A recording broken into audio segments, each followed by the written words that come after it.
بسم اللہ الرحمن الرحیم۔ السلام علیکم ورحمۃ اللہ وبرکاتہ۔ قارون حضرت موسیٰ علیہ السلام کے چچا یسہر کا بیٹا تھا۔ بہت ہی شکیل اور خوبصورت آدمی تھا، اس لیے لوگ اس کے حسن و جمال سے متاثر ہو کر اس کو منور کہا کرتے تھے۔ اس کے ساتھ ساتھ اس میں یہ کمال بھی تھا کہ وہ بنی اسرائیل میں تورات کا بہت بڑا عالم اور بہت ہی ملنسار و با اخلاق انسان تھا، اور لوگ اس کا بہت ہی ادب و احترام کرتے تھے۔ قارون حضرت موسیٰ علیہ السلام کی صحبت میں رہ کر تورات کے علم سے مالا مال ہوا۔ قارون لوگوں کے ساتھ بہت اچھا حسن و سلوک کرتا تھا، جس کی وجہ سے لوگ بھی قارون کی دل و جان سے عزت کرتے تھے۔ قارون نے حضرت موسیٰ علیہ السلام سے علم کیمیا بھی سیکھا اور ایسا ماہر ہو گیا کہ رام کو چاندی اور تانبے کو سونا بنا لیتا۔ قارون نے بے شمار دولت کمائی۔ دولت کے ساتھ ساتھ اللہ پاک نے اسے عزت بھی خوب دی۔ ہر ہفتے کے آخری دن قارون بڑی شان و شوکت کے ساتھ چاندی کا لباس اور سونے کے جوتے اور ہیرے جواہرات سے سجا ہار پہن کر بے شمار گھوڑوں اور لونڈیوں کے ساتھ اپنے محل سے باہر نکلا کرتا۔ جو کوئی بھی دنیا دار اس کو دیکھتا تو کہتا کہ اللہ تعالیٰ مجھ کو بھی اتنی دولت اور محلوں سے نواز دیں تاکہ میں بھی شان و شوکت کے ساتھ زندگی گزار سکوں۔ جو لوگ قیامت کے دن پر یقین رکھتے تھے وہ کہتے تھے ان سب نعمتوں کا اللہ تعالیٰ کو قیامت کے دن حساب دینا ہوگا۔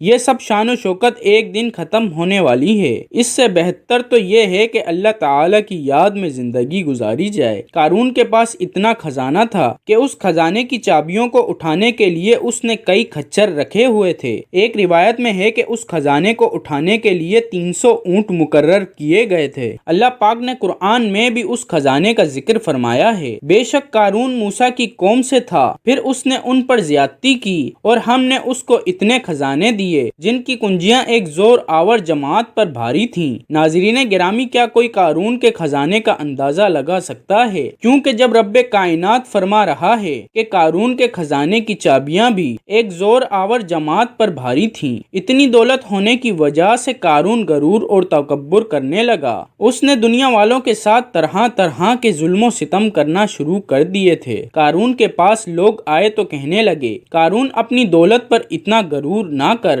اللہ تعالیٰ غرور اور تکبر کرنے والے کو سخت ناپسند کرتا ہے۔ اس بات کو اللہ پاک نے قرآن میں یوں بیان فرمایا ہے، میرے نبی وہ وقت یاد کرو کہ جب قارون سے اس کی قوم کہنے لگی، خزانوں پر اتنا شوق نہ بن، کہ اللہ تعالیٰ ایسے شوق بازوں کو پسند نہیں فرماتے۔ اللہ تعالیٰ نے تجھے جو خزانے دیے ہیں اسے آخرت میں جنت کا گھر بنا، ہاں دنیا میں بھی اپنے حصے کی گزران سے فائدہ اٹھا اور اپنی قوم سے اچھا رویہ اختیار کر، بلکہ اسی طرح جس طرح اللہ نے تیرے ساتھ اچھا رویہ اختیار فرمایا۔ زمین میں ان خزانوں کی بدولت دہشت گردی نہ پھیلا کہ اللہ تعالیٰ فسادیوں کو پسند نہیں فرماتا۔ جواب میں کہنے لگا، مجھے تو یہ مال اس علم کی وجہ سے دیا گیا ہے جو میرے پاس ہے۔ قارون کہتا، مجھ پر اللہ تعالیٰ کا کوئی احسان نہیں ہے، میں نے اتنی محنت کی ہے کہ آج اتنے خزانے کا مالک بن گیا ہوں۔ مجھ پر اللہ تعالیٰ نے کوئی احسان نہیں کیا ہے، میں تو خود بہت ہی عقل مند انسان ہوں۔ اللہ تعالیٰ کی طرف سے حضرت موسیٰ علیہ السلام کو زکوٰۃ دینے کا حکم نازل ہوا۔ جب حضرت موسیٰ علیہ السلام نے قارون کو زکوٰۃ دینے کا فرمایا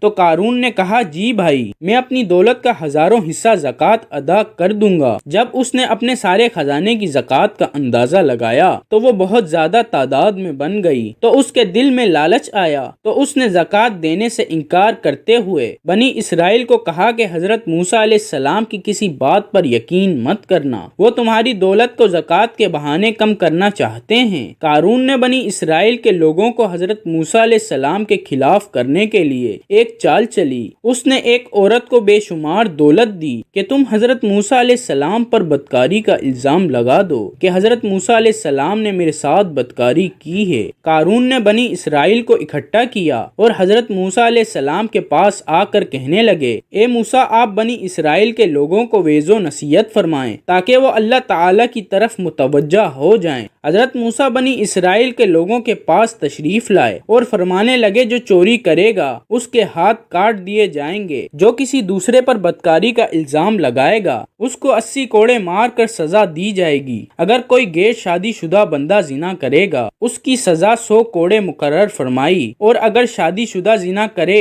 تو اس کو اتنا مارو کہ وہ اسی جگہ مر جائے گا۔ قارون کہنے لگا اے موسیٰ یہ سزائیں کس کس کے لیے ہیں؟ حضرت موسیٰ فرمانے لگے قارون یہ سب کے لیے مقرر ہے، چاہے میں ہی کیوں نہ ہوں۔ قارون کہنے لگا کہ بنی اسرائیل کے لوگوں نے آپ پر یہ الزام عائد کیا ہے کہ آپ نے فلاں عورت کے ساتھ زنا کیا ہے۔ جب اس عورت کو آپ علیہ السلام کے سامنے لایا گیا تو حضرت موسیٰ علیہ السلام فرمانے لگے تجھے اس خدا کی قسم جس نے بنی اسرائیل کے لیے اس دریا کو جاری کیا، اس دریا میں بنی اسرائیل کے لیے راستے بنائے ہیں جس خدا نے تورات نازل فرمائی ہے، تجھ کو اس ذات کی قسم کہ سچ سچ بتا تجھ کو یہ الزام لگانے کا کس نے کہا ہے؟ اس عورت نے کہا مجھے خدا کی قسم قارون نے مجھے بے شمار دولت کی لالچ دی ہے کہ میں سب کے سامنے حضرت موسیٰ علیہ السلام پر یہ الزام لگاؤں، اس وجہ سے حضرت موسیٰ علیہ السلام بنی اسرائیل کے سامنے ذلیل و خوار ہو جائیں گے۔ اس عورت کی بات سنتے ہی حضرت موسیٰ علیہ السلام نے اللہ تعالیٰ کا شکر ادا کیا۔ حضرت موسیٰ علیہ السلام نے خدا سے دعا کی اے اللہ تعالیٰ قارون پر سخت عذاب نازل فرما دے، قارون تیرا ناشکرہ بندہ بن چکا ہے۔ اللہ تعالیٰ نے حضرت موسیٰ پر وحی نازل فرمائی میں نے زمین کو تیری فرما برداری کا حکم دے رکھا ہے، آپ جو چاہیں زمین کو حکم دے دیں۔ حضرت موسیٰ علیہ السلام نے قارون سے پوچھا تم نے یہ سب کیوں کیا ہے؟ قارون نے جواب دیتے ہوئے کہا اے موسیٰ اگر اللہ تعالیٰ نے تجھ کو نبوت عطا کی ہے تو میرے پاس بھی دولت کی کوئی کمی نہیں ہے، اگر آپ چاہتے تو آپ مجھ کو بددعا دے سکتے ہیں اور میں بھی آپ کو بددعا دوں گا۔ حضرت موسیٰ علیہ السلام نے فرمایا بتا پہلے تو مجھے بددعا دے گا کہ میں اللہ تعالیٰ سے تیرے عذاب کی دعا کروں۔ قارون کہنے لگا کہ پہلے میں تجھے بددعا دیتا ہوں۔ قارون نے حضرت موسیٰ علیہ السلام کو بددعا دی تو حضرت موسیٰ علیہ السلام کو کچھ نہ ہوا۔ پھر حضرت موسیٰ علیہ السلام نے بنی اسرائیل کو فرمایا اے بنی اسرائیل جو قارون کے ساتھ ہے وہ قارون کے ساتھ جا کر کھڑا ہو جائے اور جو میرا ساتھی ہے وہ میرے ساتھ آ کر کھڑا ہو جائے۔ حضرت موسیٰ علیہ السلام کا یہ حکم سن کر صرف 2 آدمیوں نے قارون کا ساتھ دینے کو مناسب سمجھا۔ جب 2 آدمی قارون کے ساتھ جا کر کھڑے ہو گئے تو حضرت موسیٰ علیہ السلام نے زمین کو حکم دیا کہ قارون کو اپنے اندر دھنس لے، تو زمین نے ان کو اپنے اندر دھنس لیا۔ جب قارون نے یہ صورتحال دیکھی تو حضرت موسیٰ علیہ السلام کو رشتہ داری کے واسطے دینے شروع کر دیے۔ اس وقت حضرت موسیٰ علیہ السلام نے قارون کی کسی بات کی طرف توجہ نہ کی۔ اس طرح قارون سارے کا سارا زمین میں چلا گیا۔ جن 2 آدمیوں نے قارون کا ساتھ دیا تھا وہ کہنے لگے کہ حضرت موسیٰ علیہ السلام نے قارون کو زمین میں اس لیے دفن کیا ہے کہ اس کے سارے خزانے پر قبضہ کر لوں۔ ان کی زبان سے یہ الفاظ سن کر حضرت موسیٰ علیہ السلام نے زمین کو حکم دیا کہ قارون کے سارے خزانے کو بھی اپنے اندر دفن کر لے۔ زمین نے حضرت موسیٰ علیہ السلام کے حکم کی تعمیل کی۔ اللہ تعالیٰ سے دعا ہے کہ اللہ تعالیٰ ہم کو نیک کام کرنے کی توفیق عطا فرمائے، آمین۔